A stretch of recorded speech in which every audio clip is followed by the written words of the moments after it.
Welcome to தன்யாஸ் classic kitchen and grams. இன்றைக்கி நம்ம செய்ய போகிறது வெண்டைக்காய் சாம்பார். அது எப்படி செய்யலான்னு பார்க்கலாமாங்க.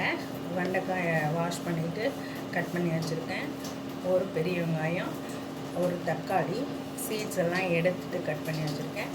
அப்புறம் ஒரு சின்ன வெங்காயம் ஒரு 5-6 நறுக்கி வச்சுருக்கேன். அளவு பருப்பு நல்லா ஊற வச்சுட்டு வாஷ் பண்ணி ஊற வச்சு வச்சுருக்கேன். இப்போ வாங்க எப்படி செய்யலான்னு பார்க்க. எண்ணெய் விட்டுக்கலாம்.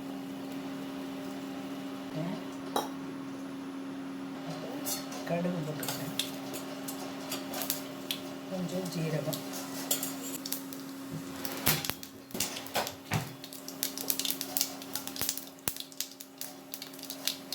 அந்த சின்ன வெங்காயத்தை ஃபஸ்ட்டு போட்டுக்கலாம்.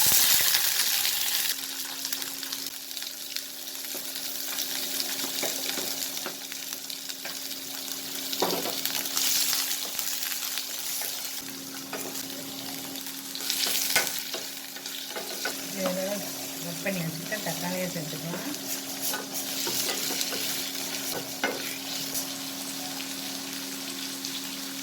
ரெண்டு பச்சை மிளகாய் கீரி இதோட சேர்த்துக்கிறேன். கொஞ்சமாக நைட்டு தூள் ஊற்றிக்கணும்.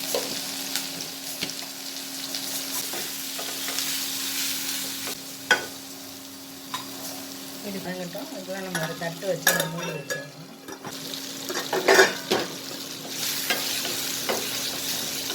பண்ணி வச்சுருக்கேன். நம்ம வெண்டைக்காயை இது சேர்த்துக்கணும்.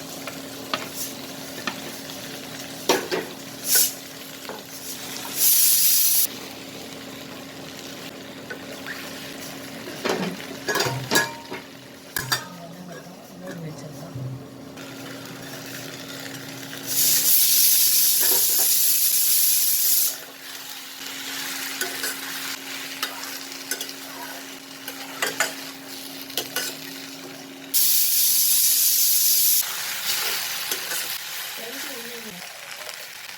அதுக்கு தேவையான அளவு சாம்பார் பொடி போட்டுக்கலாம்.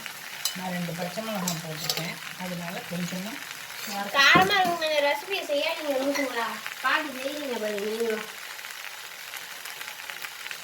உப்பு போட்டுக்கலாம். ஜெனியாண்ட ஒரு கரண்டி ஊற்றினா வேக வச்சு வச்சுருக்கோம் இல்லையா பருப்பு, அதையும் இதோட போட்டுக்கலாம்.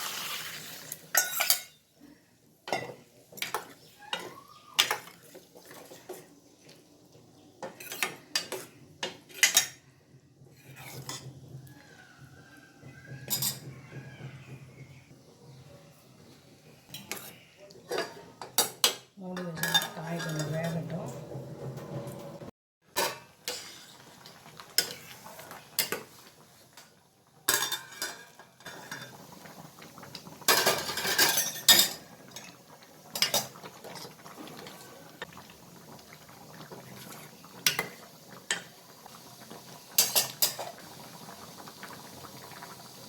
இப்போ நம்ம கரைச்சி வச்சுருக்க புளியை இதோட சேர்த்துடலாம். என்ன தான் வடிகட்டினாலும் அடியில் கொஞ்சம் நிற்கும், அதனால் பார்த்து வடிகட்டிக்கலாம்.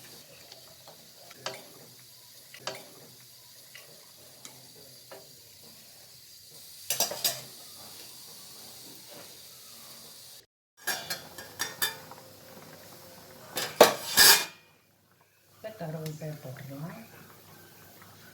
அவ்வளோதாங்க, சாம்பார் ரெடி. நல்லா வெந்துடுச்சு. உப்பு காரம் எல்லாம் சேர்ந்துடுச்சு. கொதித்த உடனே நம்ம சாம்பாரை ஆஃப் பண்ணி சர்விங் பவுலுக்கு மாற்றிடுறோம்.